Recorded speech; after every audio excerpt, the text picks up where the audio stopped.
안녕하세요, 동물의 세계입니다. 날씨가 점점 더워지는 요즘 점점 OTT 플랫폼에서 공포영화가 순위권으로 올라오려고 기승을 부리고 있습니다. 여러분들은 공포영화를 좋아하시나요? 제가 어릴 적 가장 무서워했던 공포 스릴러 영화로는 텍사스 전기톱 시리즈라고 할 수 있었는데요. 최근 넷플릭스에서도 리메이크되어 2020년 버전으로 개봉했었죠. 사실 이런 이야기를 드린 이유는 두꺼운 나무도 단번에 잘라낼 만큼 무서운 절삭력을 가진 전기톱과 같은 무기를 지닌 동물을 소개해드리기 위함인데요. 여러분도 수족관 같은 곳에서 톱을 달고 있는 상어를 닮은 이 물고기를 보신 적도 있으실 겁니다. 하지만 사실 이 물고기는 상어가 아니라 가오리라는 점, 그리고 이 물고기 중 가장 큰 녀석은 백상아리보다도 더 거대하다는 것을 들어보셨을지 모르겠는데요. 오늘은 몸길이 8.8m의 거대한 톱 가오리와 고대의 톱 가오리 옹코프리스티스에 대해서 살펴보겠습니다. 거대한 톱을 가진 포식자들.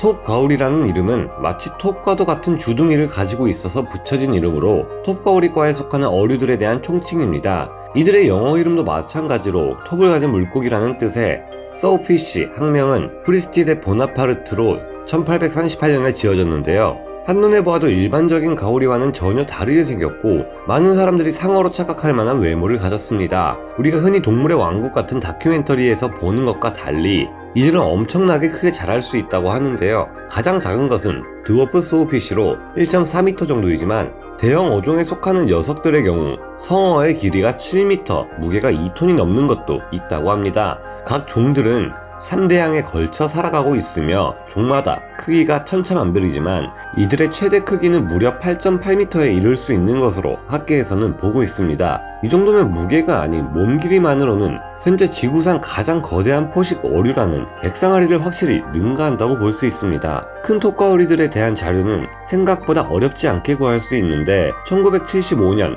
6월 19일 서아프리카 감비아 강에서 발견된 이 암컷 톱가오리만 해도 몸길이 5.64m에 이를 정도입니다. 이들은 민물과 바닷물을 오가며 생활하는데요.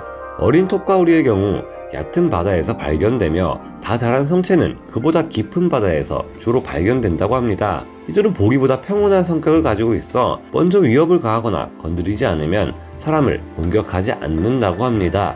고대에 살았던 톱가오리들은 현대의 톱가오리들보다 덩치도 훨씬 크고 무기 또한 더욱 치명적이고 무서웠는데요. 지금의 톱가오리에 대한 흥미로운 부분들을 말씀드린 후 백악기의 거대한 톱가오리들을 만나보겠습니다. 이들은 상어나 가오리와 같은 연골 어류에 속하는데 그렇다면 이 주둥이도 물렁물렁할까요?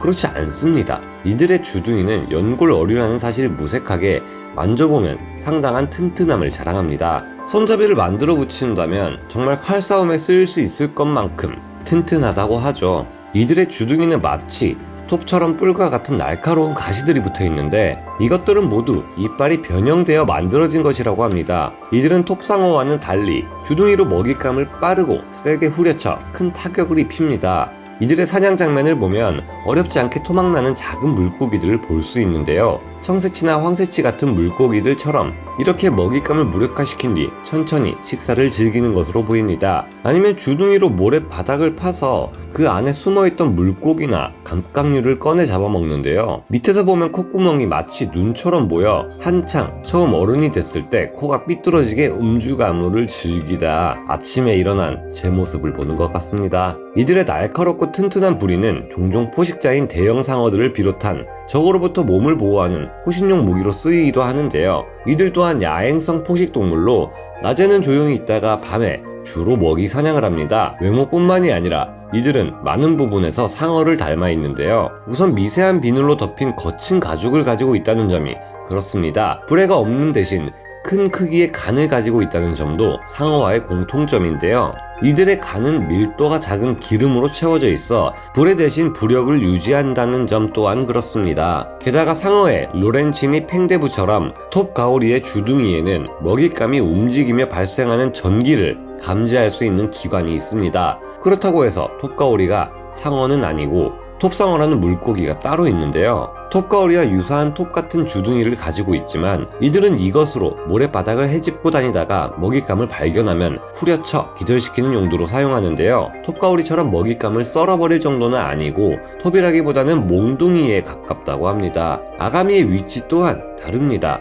톱가오리가 상어와 가오리의 체형이 합쳐진 것처럼 생겼고, 아가미가 배 밑바닥에 있는 것과는 달리 톱상어는 일반적인 상어처럼 옆구리에 여러 개의 아가미가 있습니다. 톱상어는 최대 몸길이가 2m 정도에 불과할 정도로 작다는 점과 깊은 근해에서 살아가는 점이 또 다른 점입니다. 이처럼 닮은 듯 다른 점이 많아서 분류상으로도 다르게 분류되는데요. 톱상어는 상어상목, 톱상어목, 톱상어과의 물고기고요. 톱가오리는 가오리상목, 리노프리스티스목 톱가오리과에 속합니다. 그리고 톱가오리들은 여러가지 조금씩 다른 외모를 가진 다양한 녀석들이 여러 곳에 분포하고 있다고 하네요. 백악기의 톱가오리, 옹코프리스티스.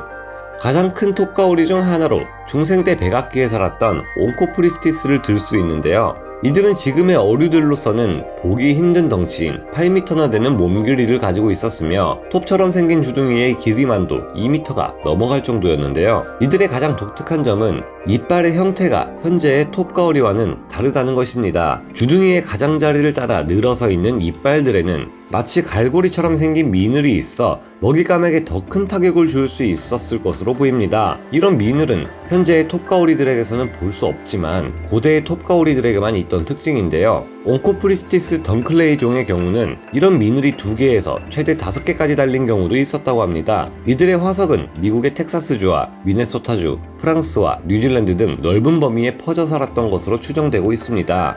이들은 톱 같은 주둥이로 현생 톱가오리들처럼 담수와 얇은 바다의 바닥을 뒤집고 다니다가 먹이가 감지되면 톱을 강하게 휘저 썰어버린 후 잡아먹었을 것으로 보입니다. 톱가오리가 멸종 위기에 빠져 있는 이유.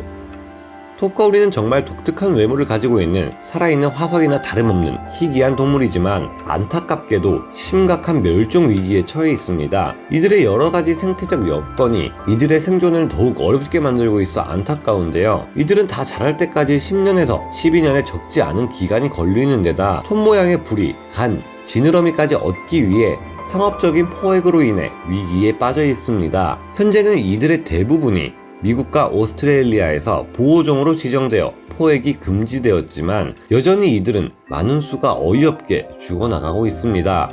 하필 어디 걸리기 딱 좋은 주둥이를 가지고 있어 그물에 이 주둥이가 얽혀 쉽게 포획당하기도 하며 버려진 폐기물에 주둥이가 걸려 죽게 되는 일도 허다하다고 합니다. 이처럼 희귀하고 독특한 생물들을 미래에는 사진이나 그림, 박물관에 박제로밖에 보지 못한다고 생각하면 너무 아쉬운데요. 부디 저희의 다음 세대 아이들에게도 살아있는 톱가오리와 톱상어들을 보여줄 수 있었으면 하는 바람이 남네요. 그럼 오늘 동물의 세계 여기서 마치겠습니다. 감사합니다.